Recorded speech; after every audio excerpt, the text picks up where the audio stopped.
Social मीडियाद्वारे किंवा तुम्ही फिजिकली पण तुमच्या को ॲक्टरची असेल, कलाकार मित्रांची असेल, तितक्याच प्रामाणिकपणे बाजू घेता. कोणता प्रसंग ओढावून आला की त्यांच्यासाठी धावून जाता. अलीकडेच आत्ता सध्याच्या काळात विषय गाजणार आहे म्हणजे प्राजक्ता माळीचा. तिच्यासाठी पण तुम्ही एक छान पोस्ट लिहिली, तिची बाजू घेतली. तर आज जर या अड्ड्यावर व्यक्त व्हायचं असेल तर काय व्यक्त व्हाल? मुळात प्राजक्ता माळी म्हणजे तसं कलाक्षेत्रातलं एक आत्ताच्या ह्याच्यातलं एक चांगलं मोठं नाव आहे. पण प्राजक्ता माळी आणि मी इतकं काही काम एकत्र केलं नाही आहे. एक सिनेमा सोडला संघर्ष नावाचा, तर आम्ही काही एकत्र काम केलं नाही किंवा आमची अशी काही रेग्युलर ग्रुपमध्ये आम्ही एकत्र आहोत वगैरे असं काही नाही. पण मला असं वाटतं की माझ्या जवळची किंवा माझ्याशी ओळख असलेली किंवा माझी मैत्रीण आहे किंवा माझा मित्र आहे म्हणूनच मी त्याची बाजू घेईन अशी माझी वृत्ती नाही. कारण कलाक्षेत्र ज्या क्षेत्राने मला नाव दिलं, मला ग्लॅमर दिलं, मला माझं ओळख दिली, त्या रंगभूमीला आम्ही दैवत मानतो. आणि आज मी जो कोणी आहे तो कलाक्षेत्रामुळे आहे. आणि त्या क्षेत्रामध्ये काम करणारे सगळेच लोक ही माझी एक काय म्हणता येईल त्याला एक फॅमिली आहे. तर त्याच्यात कुठल्याही व्यक्तीला जर का अशा पद्धतीनं कोणीही म्हणजे तो माझ्या पक्षातला असेल किंवा दुसऱ्या पक्षातला असेल आणि तो जर का चुकीचा असेल आणि माझ्या फॅमिलीतला माणूस जर का योग्य असेल तर मी त्याची बाजू घेतलीच पाहिजे. आणि जर का दोन कुटुंब आहेत, माझा परिवार शिवसेना हा देखील माझा परिवार आहे, त्याला जर का माझ्या कलाक्षेत्रातला कोणीतरी ट्रोल करत असेल किंवा चुकीचं बोलत असेल तर त्यावेळेला मी माझ्या ह्या कुटुंबातल्या सदस्याच्या पाठीशी उभं राहणं ही तितकंच माझं कर्तव्य आहे. आणि मग तो माझ्या पक्षातला असेल किंवा कुठल्याही पक्षातला असेल. सो या दोन्ही गोष्टी सांभाळता आल्या पाहिजेत. आणि मला असं वाटतं की खूप चुकीचा समज आहे लोकांचा. म्हणजे आमच्याकडच्या ज्या अभिनेत्री आहेत किंवा अशा ह्या कोणी वाऱ्यावर पडलेल्या नाही आहेत. कोणी यावं आणि काहीही बोलावं, ठीक आहे, खुली किताब आहे, आम्ही तुमच्या कार्यक्रमांना येतो, एंटरटेन करतो, याचा अर्थ तुम्ही कशाशी जोडाल असं होत नाही. आणि मला त्याहून पलीकडे जाऊन म्हणायचं की माझी मैत्री कोणाबरोबर असावी हे मी ठरवेन ना. आणि ती कितपत असावी, केवढी असावी, ह्याच्या मर्यादा माझ्यात आणि तुझ्यात असतील की तुझी माझी मैत्री कशी असली पाहिजे. ह्याच्याविषयी लोक कोण बोलणार आहे ना, लोक कोण ठरवणार, काय म्हणून ठरवणार आणि काय संबंध, काय रेफरन्स.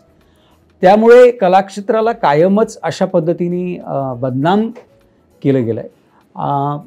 इतरही क्षेत्र आहेत की म्हणजे आता शूटिंगला आम्ही जातो किंवा बऱ्याचशा इव्हेंटला जातो, आम्ही तर मनमोकळेपणाने वागतो ना.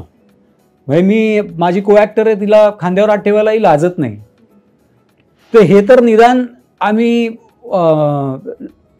लपवून तर करत नाही ना काही. आणि मैत्री जी आहे ती अशी दिलखुलास मैत्री असेल दोन्हीकडनं, माझ्या सहकलाकाराची आणि माझी. आणि जर का कॉर्पोरेट क्षेत्रामध्ये हे मी न बोललेलं बरं कुठल्याही क्षेत्राविषयी, कारण प्रत्येक क्षेत्राचा एक रिस्पेक्ट ठेवायला पाहिजे. पण आमच्या क्षेत्राविषयी, मनोरंजन क्षेत्राविषयी लोकांचा कायमच एक गैरसमज झालेला आहे. नेहमी रोमॅन्टिक सीन करताना, रोमॅन्टिक सॉन्ग करताना किती लोक असतात, किती गोष्टी असतात, किती अडीअडचणी येतात असं नॉट नेसेसरी. मागे तर एकदा माझ्या एका सिरियलमध्ये खूप पूर्वी मी जेव्हा डेली सोप करायचो तेव्हा एका हॉटेलमध्ये एका फॅननी मला असंच हे केलं होतं, तुमची मजा आहे. काय मजा आहे? हा लोकांचा गैरसमज आहे की नॉट नेसेसरी की ऑन स्क्रीन तुम्ही जे बघताय ते पडद्यामागेही तेच घडत असेल. Not necessary. ती कदाचित माझी बहीण असू शकते. आता बिग बॉसमध्ये तुम्ही पाहिलं असेल तर जुई गडकरी आणि माझं बहीण भावाचं एक बॉन्डिंग झालं. सो इंडस्ट्रीमध्ये मानसी साळवी मला राखी बांधते.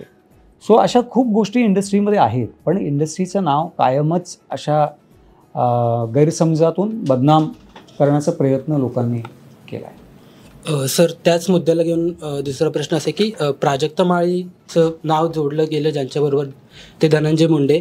तर अशा प्रकरणात नेहमी महिला किंवा स्त्रिया येऊनच त्यांची बाजू का मांडतात?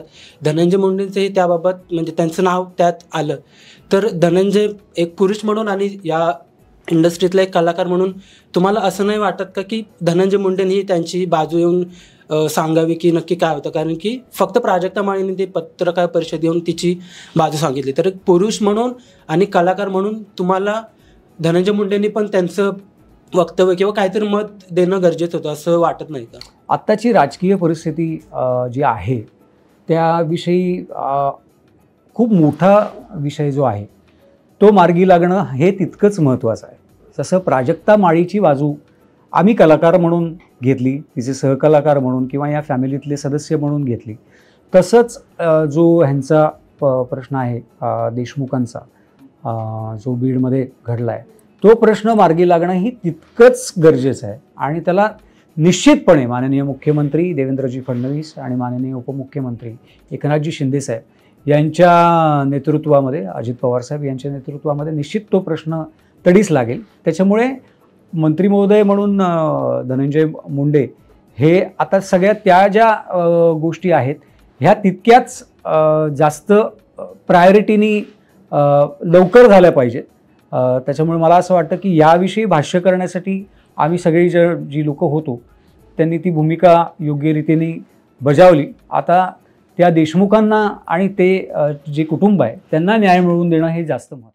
मराठी मनोरंजन सृष्टीमधील मालिका, चित्रपट, नाटक तसेच कलाकारांबद्दलच्या नवीन अपडेट्स जाणून घेण्यासाठी नक्की सबस्क्राईब करा इट्स मज्जा मराठी या आपल्या नवीन यूट्यूब चॅनलला.